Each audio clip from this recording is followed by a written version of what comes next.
yang sudah kita ketahui, rangkaian tes pramusim MotoGP Mandalika 2022 resmi berakhir pada Minggu 13 Februari lalu.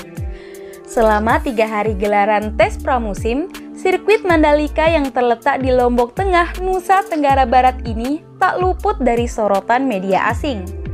Bukan hanya keindahan lokasi dan karakter lintasannya yang dinilai menantang, media asing juga ikut menyoroti kondisi lintasan. Sorotan datang setelah pada tes pramusim hari pertama, sejumlah pembalap mengeluhkan kondisi lintasan sepanjang 4,3 km tersebut yang sangat kotor.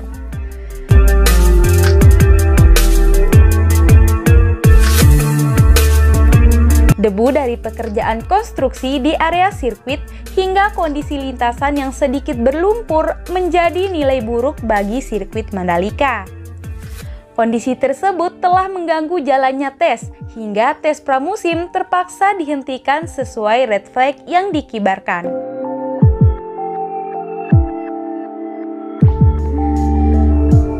Berikut ini sejumlah pemberitaan media asing soal sirkuit Mandalika.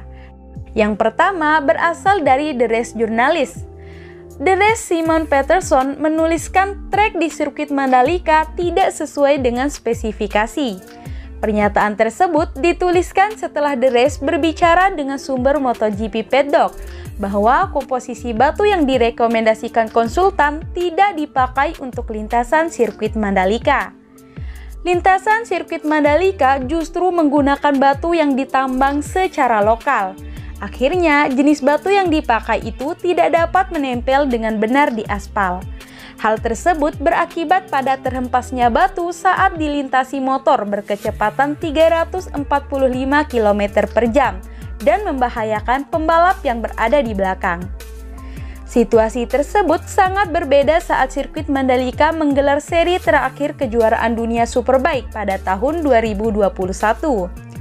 Saat itu, tidak ada masalah dengan kondisi aspal, karena motor WSBK memiliki kekuatan yang lebih rendah serta cuaca yang tengah hujan, sehingga suhu lintasan menjadi turun.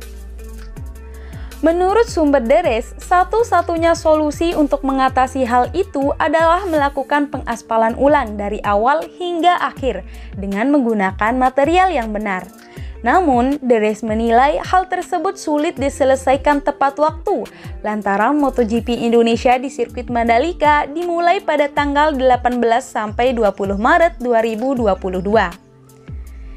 Yang kedua, sorotan media asing terkait dengan kondisi sirkuit Mandalika datang dari JapanSpeedweek.com dan Motorcycle Sport. Ketiga media tersebut memberitakan keluhan beberapa pembalap yang sudah menyelesaikan tes pramusim MotoGP Mandalika 2022. Dalam wawancara bersama Jipon, juara MotoGP 2021 yaitu Fabio Quartararo mengeluhkan perihal kondisi aspal sirkuit Mandalika.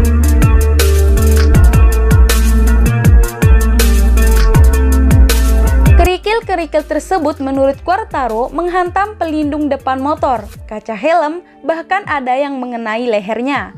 Kondisi aspal yang mengelupas juga dapat ditemukan di sepanjang trek dari tikungan 1 hingga tikungan 7. Quartararo juga menilai lapisan aspal semakin berkurang selama 3 hari tes pramusim dijalankan di sirkuit Mandalika.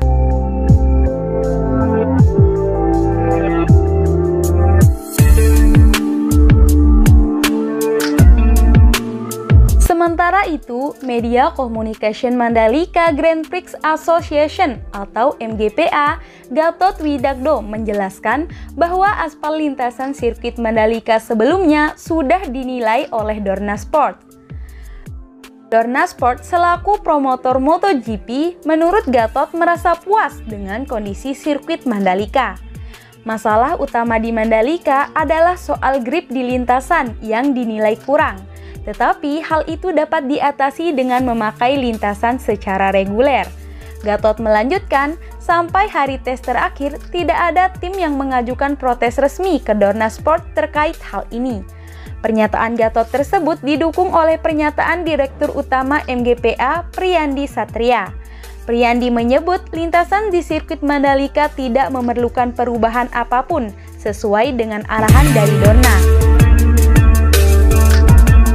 Lantas, bagaimana kelanjutan untuk gelaran MotoGP di bulan Maret ini?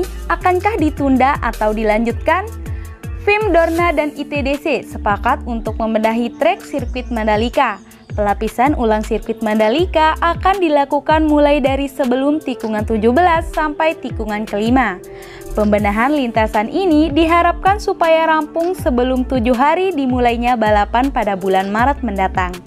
Jadi kesimpulannya, gelaran balap MotoGP di bulan Maret akan tetap berlangsung sesuai tanggal yang sudah ditentukan ya.